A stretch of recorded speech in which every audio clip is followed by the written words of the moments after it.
अगर आप पाइथन से एक्सेल फाइल्स क्रिएट, रीड या अपडेट करना चाहते हो तो सबसे पहला स्टेप है ओपन पाई एक्सेल इंस्टॉल करना। चलिए सिर्फ 1 मिनट में इसे इंस्टॉल करना और वेरीफाई करना सीखते हैं। Let's get started.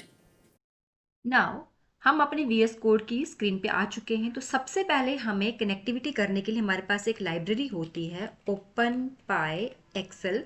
हमें इसको इंस्टॉल करना है। तो इसको इंस्टॉल कैसे करेंगे हम? इसको इंस्टॉल करने के लिए हमें क्या करना पड़ेगा? टर्मिनल में जाके न्यू टर्मिनल पे क्लिक करना है और जो भी आपका करंट प्रोजेक्ट चल रहा है उस पर आपने क्लिक करना है, राइट।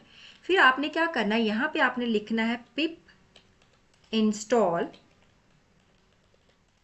ओपन पाई एक्सेल और एंटर।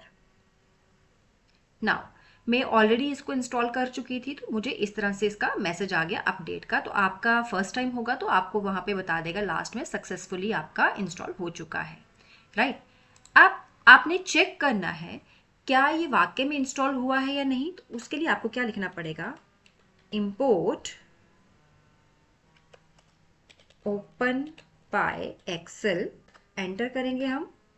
देन हम लिखेंगे प्रिंट ब्रैकेट स्टार्ट ओपन पाई एक्सेल डॉट, 2 बारी अंडरस्कोर लगाएंगे और बीच में लिखेंगे वर्जन, ये खुद ब खुद आ जाएगा। देन हम इसको एग्जीक्यूट करेंगे। अगर इंस्टॉल्ड है तो इसका वर्जन हमें शो हो जाएगा।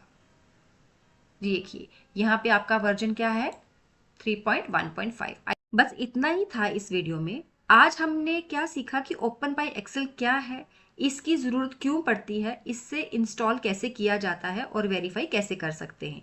नेक्स्ट वीडियो में हम इसी लाइब्रेरी की हेल्प से अपनी फर्स्ट एक्सेल वर्कबुक क्रिएट करेंगे और उसका कोड लाइन बाय लाइन समझेंगे। अगर वीडियो हेल्पफुल लगी हो तो लाइक करें, चैनल को सब्सक्राइब करें और नेक्स्ट पार्ट मिस मत कीजिए। Thanks for watching, see you in the next video.